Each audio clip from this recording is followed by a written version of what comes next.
Have you ever imagined receiving an unexpected inheritance and suddenly finding yourself in the middle of a world of luxury and ostentation? This is the story of João, a simple man who, without asking, becomes the heir to an unimaginable fortune. But contrary to what many might think, wealth doesn't bring happiness, and João soon discovers that the price of money can be higher than he imagined. With every decision, he finds himself drifting further away from who he really is. The question is, will he be able to find true wealth? Follow this journey of self-discovery, tough choices, and the constant struggle between what the world expects and what João's heart desires.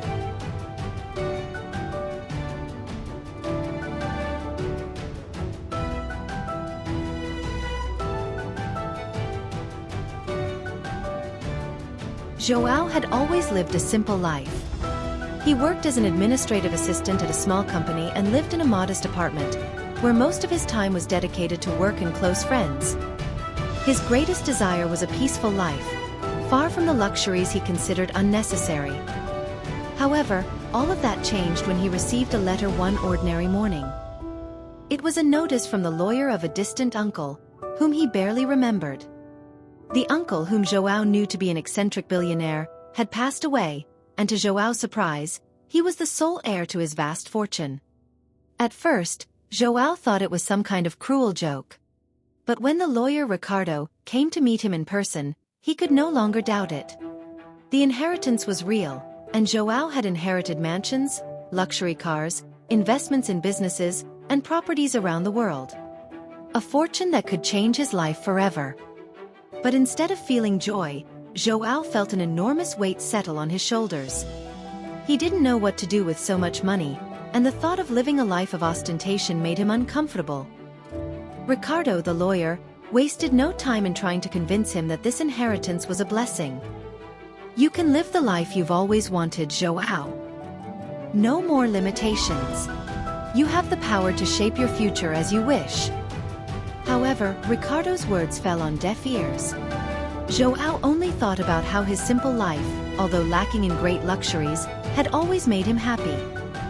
He saw no need to change. The first impact of this new life came when João was introduced to the properties he had inherited. He was taken to one of the mansions, located in one of the most exclusive areas of the city. The place was vast, with marble walls, rare sculptures, and a garden with fountains that seemed like they had come straight out of a Hollywood movie. João looked at all of it and wondered, what am I going to do with this? He felt no joy or pleasure in being there. Everything seemed strange, as if he were an imposter in his own life. Next came the cars. An impressive collection of rare models and luxury cars that he never imagined owning. Each one more expensive than the last. João ran his fingers over the surface of one of the cars, feeling a weight in the pit of his stomach. He had never known what it was like to desire all of this, but now suddenly he had it. The question was, what would he do with it? What was the point of all this, if he didn't see himself as part of this world? The visit to the mansion and the car collection was just the beginning. João began to realize that money came with a new set of responsibilities and expectations. He was no longer just João, the simple administrative assistant. Now he was a millionaire, with everything that this implied. But to him, this life felt more like a prison than a blessing. He felt that behind all the grandeur, he was getting lost in a world he never asked to be a part of. That's when Carla, his longtime friend, came to visit him. Carla had always been a practical person, but also ambitious. She saw João's inheritance as an opportunity to help him make the most of his fortune and quickly started suggesting investments, business deals, and even luxury trips he should take to enjoy what life had to offer. João listened, but he felt like he was being swept away by a current he couldn't escape. Noticing João's hesitation, Carla tried to be more convincing. You've always dreamed of a better life, haven't you? Now, you have everything you need for that. Isn't it time to start enjoying it? But João couldn't shake the feeling that his simple life, although without great resources, had always been enough. He didn't want to abandon his roots just to satisfy expectations of a life he had never imagined. I didn't ask for this, João thought, as he looked around at the luxurious surroundings. The weight of the inheritance was suffocating him, and he didn't know how to deal with the pressure. He had never cared about material possessions, but now, unexpectedly, all of it was in his hands. And he wondered if he really wanted to keep it or if he should give it all up and return to his old life.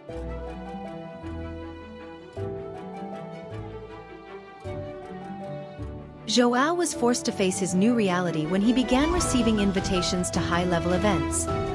Dinners, gala parties, and business meetings became part of his routine. However, each event seemed to remind him that he didn't belong in this world. He found himself surrounded by millionaires and entrepreneurs, all discussing investments and high-risk businesses. João didn't understand any of it, but he felt pressured to act as if he were part of this world. At one of these dinners, he met business people who started seeing him as a great investment opportunity. Everyone wanted something from João, a signature, a vote of confidence, or even a partnership. He began to realize that his fortune not only changed his life, but it also attracted people with their own interests. He didn't know who to trust and wondered if any of his new friends genuinely cared about him or only about what he could do for them. Ricardo, the lawyer, was one of the first to advise him on how to manage his assets and investments. "You need to act quickly, João. Time is money. Every decision you make could be what guarantees your future." But Ricardo's words felt more like pressure than helpful advice. João felt overwhelmed by so many decisions, and with each step he took, he seemed to lose more of his sense of control over his own life.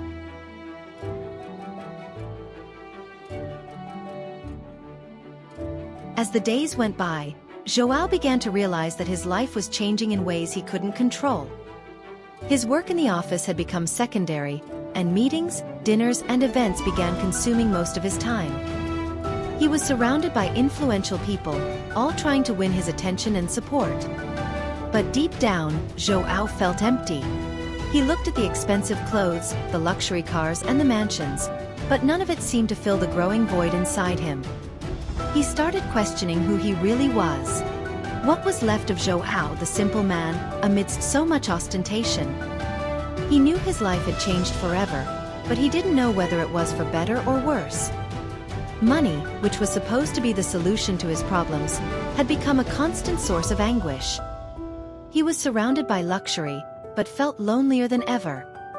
Carla, noticing João's discomfort, tried to convince him that he should enjoy it to the fullest. "You're already living a different life, João. Why not take advantage of it? You deserve to be happy." But these words, far from comforting him, seemed to increase the pressure. What Carla didn't understand was that João didn't know how to be happy with all of this.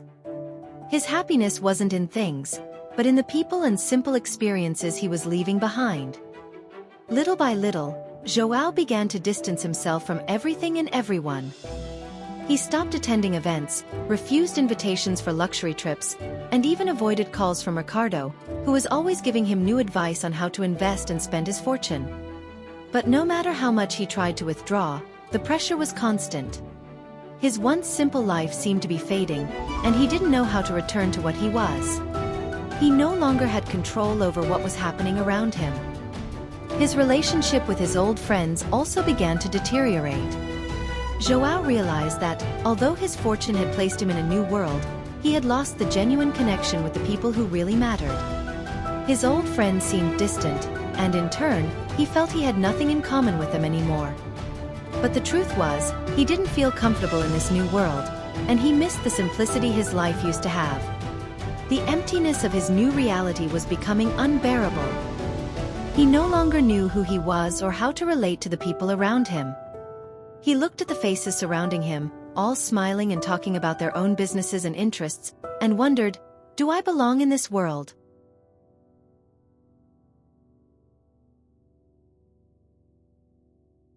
It was on a rainy afternoon, while reviewing some legal documents, that João began to investigate more deeply the origin of his uncle's fortune. He went to Ricardo's office and requested access to the financial records. What he discovered deeply disturbed him. His uncle's fortune, although grand, was far from clean. Many of the investments had been made in questionable ways, involving companies with practices that João couldn't justify. He felt betrayed and disappointed by the truth that was beginning to be revealed. João didn't know what to do with this information. He felt like his hands were dirty, as he now carried not only an immense fortune but also the secrets and shady practices that made it possible. The weight of guilt began to erode his inner peace. He wondered if he could, in good conscience, keep the money and continue living this life, knowing where it really came from. He withdrew even further from everyone around him, including Carla, who insisted on talking about the new financial opportunities João should explore. Don't overthink it, João. The past is the past. Now you can decide what to do with all of this, she said, but João knew he couldn't simply ignore the principles he had always stood by. The idea of benefiting from a fortune built in such a questionable manner seemed to go against everything he believed in. It was in this moment of reflection that he decided to act. He could no longer live with this weight. He knew that his decision would affect his life forever, but he couldn't move forward without trying to correct what he felt was wrong.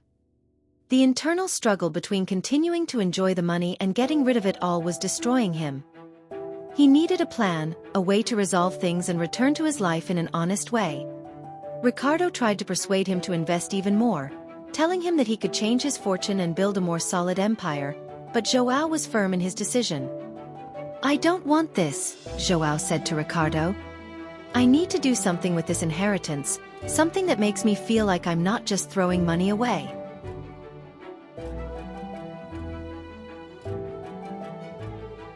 João spent days and nights reflecting on his situation.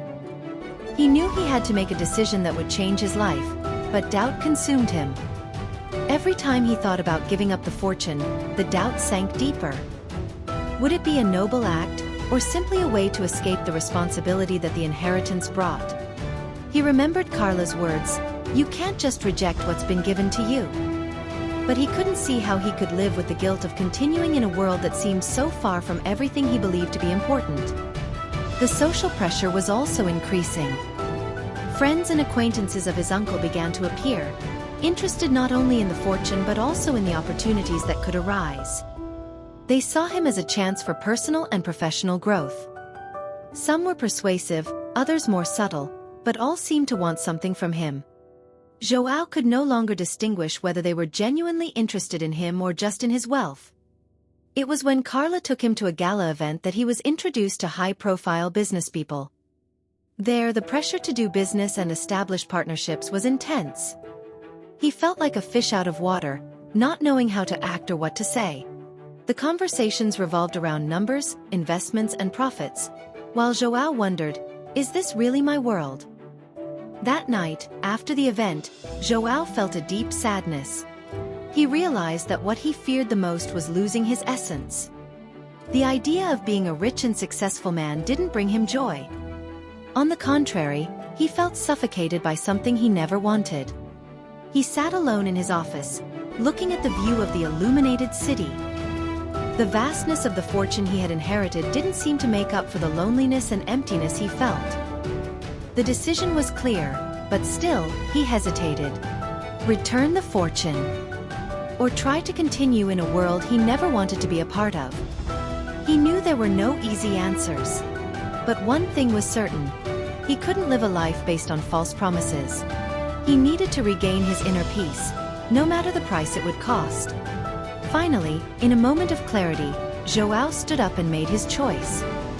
The next day, he sought out Ricardo and explained his decision. I want to return part of the inheritance. I can't live with this. Ricardo looked at him surprised, but didn't say anything. João knew this would be a difficult decision, but it no longer mattered. He needed to return to who he was, or at least try.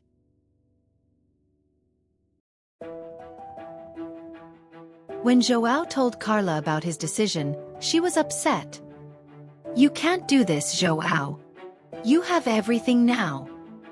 You're wasting your chance to live the life you've always dreamed of. But he wasn't listening to the voices around him anymore. The only voice that mattered was his own, and he knew he had made the right decision.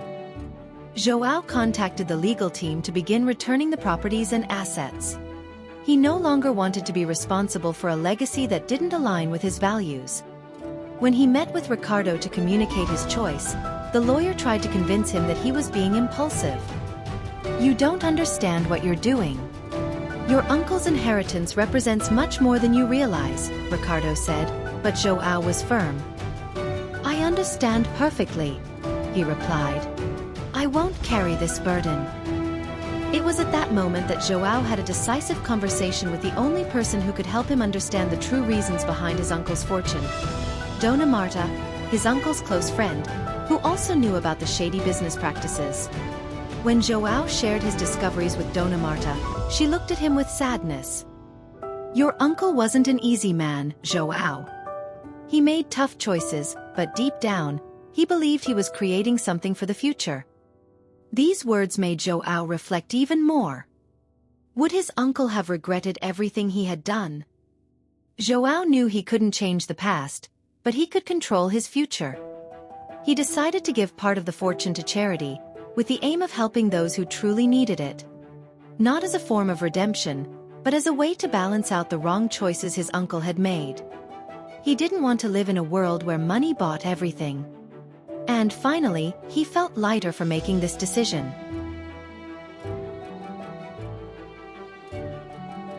The process of returning the fortune was long and complicated, but João did not regret it.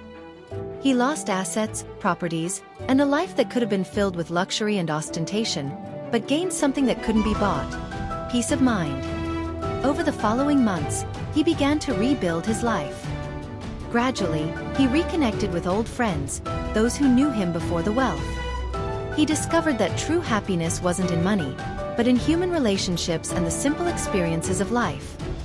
Carla, though still skeptical, respected his decision and, over time, also distanced herself.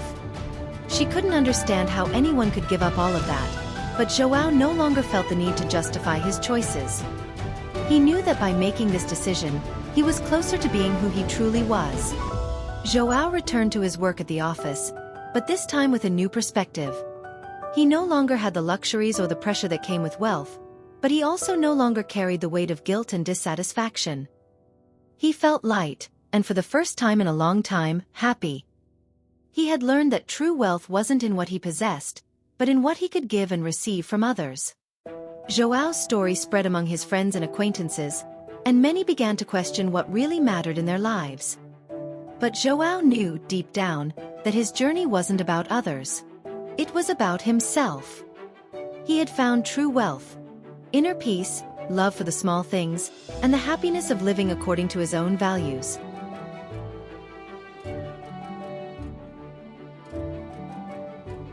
So, what do you think? What would you do in João's place? Would you accept the wealth or seek happiness in other things? If you enjoyed this story, don't forget to leave a like and share it with your friends.